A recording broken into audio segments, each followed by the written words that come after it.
বেতন আমার দিতেই হবে 7 মাসের বেতন আর দেরি করা যাবে না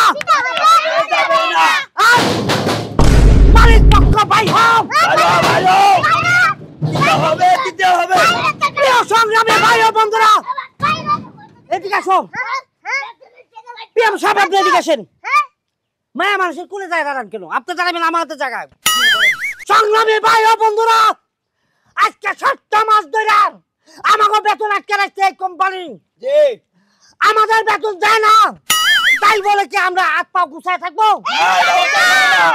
আমি আজকে 1.5 মাস ধরে হুটকি ভর্তা ভাত খেতেছি তা পানি লাগা লাইতেছি না কি কম স্যার আমি তো মার দিয়ে খাইতেছি 2 দিন ধরে আরে স্যার আপনারা তো স্যার খাওয়ান নিয়া আর এইদিকে 10 টাকা অটো ভাড়া লেগে আমি বয়ফ্রেন্ডের লাগে দেখা করতে পারতাছি না আরে এখন আমার যৌবন বয়স এই বয়সে যদি আমি প্রেম না করি আমার যৌবনকে ঝুইলা যাইবো না কোন আমার বাপ মাকে বিয়ে দিতে পারবো আর তোমার সমস্যা কি আরে আমার সমস্যা হইছে আমি একটা কিস্তিতে খাট আনছিলাম হ্যাঁ টাকাও দিতে পারছ না খাটও আনতে পারতাছি না দেখছেন আর এদের কথা তো আর বলাই যায় না তোমার কি আছে তাইছুন ভাই বলো তোমার আমার না দিব আমি আর কি করব দুঃখে আমার বউ গেছে গা টানা 1 মাস ধরে খালি আলু ভর্তা দিয়ে ভাত খাইতাছি চিন্তা করেন কই তোর গুষ্টির বাইরে বাপ কইয়া গেছে গা ও তাইছুন আমি একটা ফ্রিজ আনছিলাম কিস্তিতে 1 মাসের কিস্তি দিয়া আমি মনে করেন যে মোবাইলে ক্যাসিনো খেলছিলাম সব টাকা গেছে আমার ক্যাসিনোর মধ্যে কোন কিস্তি লাগা মনে করেন যে ফ্রিজ ঘর থেকে নিয়ে গেছে গা আর পিএম সাহেবের কথা কিছু বলেন আপনি কষ্ট আমার কথা আর কি বলবো দুঃখের বিষয়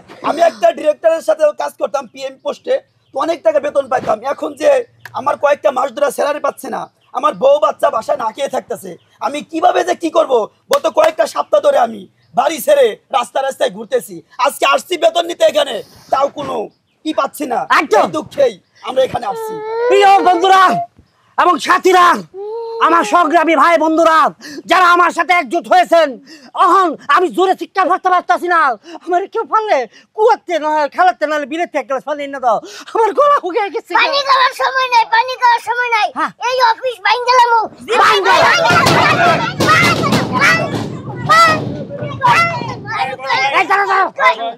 আপনাদের সঙ্গে আমি কিছু কথা বলতে চাই একটু শান্ত হন সবাই আমি এসেছি আজাইরা টিভি থেকে এসেছি আজাইরা টিভি থেকে অনেক কোম্পানি অনেক বড় কোম্পানি এখন আপনারা যে এখানে আন্দোলন করছেন ধর্মঘট করছেন হ্যাঁ কি কারণে করছেন এটা ফাফা কোম্পানির আমি হচ্ছে পিএম আর হচ্ছে আমি জিএম ও পিএম আউলা গেছে না খেতে খেতে বুঝছেন যাই হোক এই যে এখানে হ্যাঁ যাই হোক আসলে আমাদের আন্দোলনটা হচ্ছে 7 মাসের স্যার আবার দেখা যায়নি স্যার আমার চেহারাটা দেখায়েন স্যার আরে বাবা দেখ বলতেছি ব্যাপারটা হচ্ছে আজকে আমাদের এই যে আমাদের শ্রমিক ভাই বললাম আজকে 7টা মাস ধরে এখানে বেতন পাচ্ছে না হ্যাঁ বেতন পাচ্ছে না বেতন না হচ্ছে কাছে বেতন না পাওয়ার কারণে আমরা এই আন্দোলন করতেছি আমাদের এক একজনের সংসারে ভাত নাই কারো বিয়ে হচ্ছে না কারো ফ্রিজ আনছে কিস্তিতে কেউ খাট আনছে কিস্তিতে সেই কিস্তির টাকা দেওয়া হচ্ছে না বাসা ভাড়া দেওয়া হচ্ছে না কারণ কি আমরা হচ্ছে ওনাদের গোলাম এই যে আমাদের পিএম সাহেব হ্যাঁ আর আমি জিএম আজকে 7টা মাস ধরে হুটকি ভর্তা ভাত খাইতেছি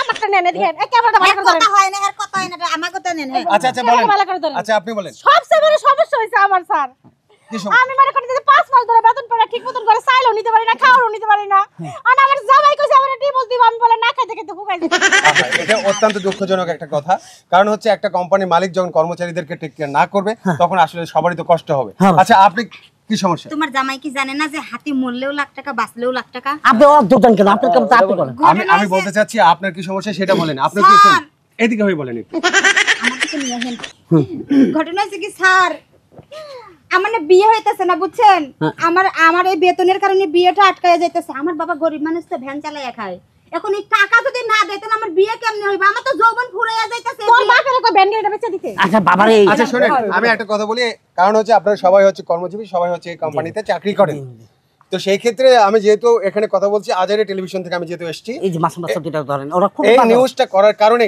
যত সম্ভব যে আপনাদের স্যালারিটা হবে হবে এই ক্ষেত্রে আমি এখন কথা বলতে চাই আমি সবার সঙ্গে এক এক করে কথা বলবো আপনারা এত অস্থির হবেন না ঠিক আছে জি আচ্ছা আপনি বলুন ভাই আমার সমস্যা একটাই মনে করেন যে কিস্তিতে ফ্রিজ আনছিলাম ওইটার টাকা তো দিতে পারি না আমি যে বাসায় থাকতাম ওই বাসা ভাড়াও দিতে পারতাছি না বাসা ভাড়া না দেওয়ার কারণে বাড়িওয়ালা পাশের মধ্যে লাত্তি দিয়ে আমার বাচ্চাকে বাইর করেছে।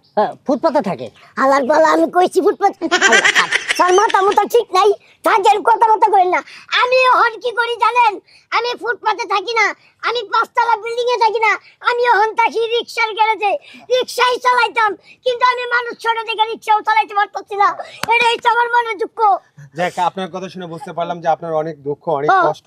চাকরি করার পরে যেহেতু 7 মাস যাবত আপনার বেতন পাচ্ছেন না, এটা অত্যন্ত বেদনাদায়ক। অবশ্যই কথা শুনবো। আচ্ছা, আপনার কি সমস্যা?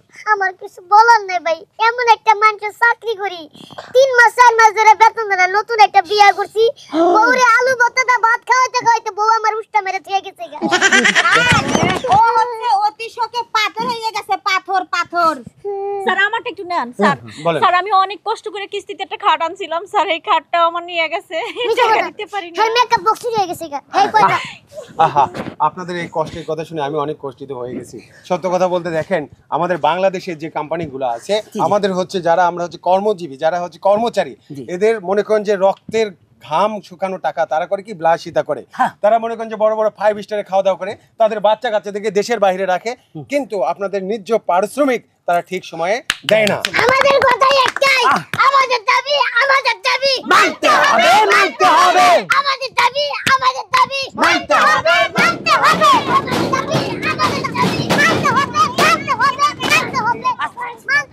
যে বিভিন্ন আর কুষ্টি মারি ভাই গেলাম। তারা কর্মচারীদের সঠিক সময় সঠিকভাবে বেতনগুলো দেয় না, যার কারণে তারা এইভাবে মাঝে মধ্যে আমরা বিভিন্ন জায়গায় লক্ষ্য করতে পারি যে তারা এরকম আন্দোলন করে থাকে।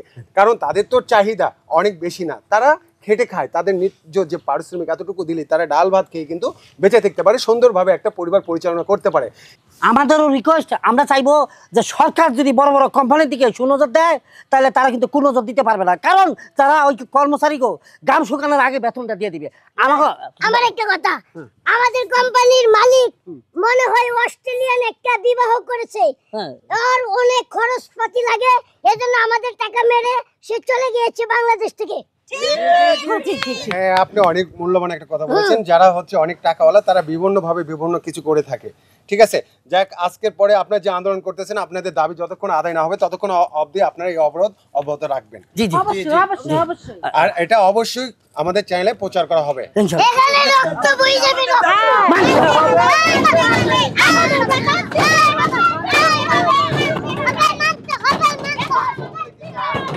মানতে হবে। দাঁড়াও, আমি একটু কথা বলি। আমাদের দাবি মানতে হবে, মানতে হবে। আমাদের টাকা দিতে হবে। আমাদের দাবি। আচ্ছা ভাই, এই যে আমাদের আন্দোলনে হঠাৎ করে এই যে হঠাৎ করে আপনি যুক্ত হইলেন, এটা মানেটা কি? আপনিও তো দেখতেছেন আপনার চেহারার মধ্যে কেমন জানি একটা ক্ষুব্ধ ভাব আছে, মনে হইতেছে কোম্পানি আপনিও বাঙ্গা হইতেছেন, কাহিনী কি? ওরে ভাই, আপনি যে কষ্টিত হয়ে আছেন, আমিও তো একটা চ্যানেলে চাকরি করি। আচ্ছা, এই কোম্পানিতে আমি প্রায় 6 মাস যাবত ভাই বেতন পাই না। বউ বাচ্চা নিয়ে কি যে কষ্টে আছি রে ভাই। আমাদের দাবি মানতে হবে, মানতে হবে। মানতে হবে। আমাদের দাবি 7 মাসের বেতন দিতে হবে। আমার বউ বাচ্চা নিয়ে আমি অনেক কষ্টে আছি। আমার যদি ঘটনাটা শুনতে চান তাইলে শোনেন। ও সাংবাদিক ভাই, কারণ আজকে মাসে কয় তারিখ? আজকে তো 12 তারিখ। আগের মাসের ভাড়া দিছে কাটায়? কেন, ভাড়া দিয়ে দিব, ওই যে বেতনটা হয়ে গেলে ভাড়া দিয়ে দিব। দিব করে কয় মাস হয়েছে? আসলে হয়েছে কি ভাই, ওই যে আমার বেতনটা হচ্ছে না, তো একটু ঝামেলা আছে। 6 মাস হইতেছে। এখন 6 মাস ধরে বেতন দেন, আপনি তো সুন্দর আমার এখন মালিক যা আমার উপরে সাথে। এখন কি করবেন? বেতন না পাইলে দিব কি করে বলেন? বেতনটা পাওয়ার পরে আপনাকে দিয়ে কি চাকরি করেন মিয়া? বেতন মান না মালিক আমার ডাইকা নিয়ে সাথে মাসে আমার তোমার বেতন বা তোমার চাকরি করা লাগবে না, যাও গ্রামে যাই পড়তে হবে, এটাই বলো। আচ্ছা ভাই, আপনি তো ম্যানেজ করছিলেন, একটু ম্যানেজ করেন না। আমি আর ম্যানেজ করা, আপনি আজকের দিনের মধ্যে বেতন দিবেন না, জিনিসপাতি নিয়ে বাইরে হবেন টাকা দিয়ে। ভাই, আপনি তো দেখতেছি আমার থেকে বেশি কষ্টে আছে। ভাই, যাই হোক ভাই, আপনি যেহেতু আমাদের আন্দোলনে শরিক হয়েছেন, আপনার পাশাপাশি আমরাও আপনার সাথে শরিক হইলাম। আমরাও আপনার লগে আন্দোলন করব। আমাদের দাবি মানতে হবে। মানতে হবে। আর কি? বেতন দেয় না কিছু না? এই কি হইছে? গেলে ঘুমাও এই এই জামাল সমস্যা কি বেতন দেয় না কে পুরো ছেলে মানুষকে ছেলে সব মহিলা কিয়ের বেতন এই ইয়া মারা গেছে কে মরে গেছে তোর কামচামি করো তুই বাইরে বাইরে আলাপ মালিক পক্ষ এই দালালরা হাত করে ফেলছে সাংবাদিক সাহেব আপনি ক্যামেরা আমার দিকে আনেন আমার দিকে আনেন মালিক পক্ষ সামনে রাখছে একটা এই সামসা হালার ফুটাইয়া কয় করোনার কি একটা ভুয়া দেখাই দিছে সেই কারণে নাকি মালিক পক্ষ মারা গেছে মরে নাই হালার ফুটে কলেরায় যে ম্যালেরিয়া হইছে আরে না বউ নিয়ে হানিমুনে আছে আমরা এত কিছু বুঝি না আমরা বেতন দিছি যাই হোক আমরা 3 রাস্তার মোড়ে যাই আন্দোলন শুরু করে দিই সংগ্রামী ভাই ও বন্ধুরা মালিক কখনো মরে নাই ও হালার ফুটে কি কইলো করোনার একটা শুধু উদয় দাইছে আরে না স্যার আপনি বুঝতেছেন না মালিক পক্ষ বউ নিয়ে হানিমুনে আছে সিঙ্গাপুর বুঝছেন এই সামসারে রাখা আজকে এই ধরনের কথা বলছেন আমরা 3 রাস্তার মিয়ের মোড়ে যাইয়া অনশন ধর্মঘট করব এমনি তো না খায় রুচি আমাদের সংগ্রাম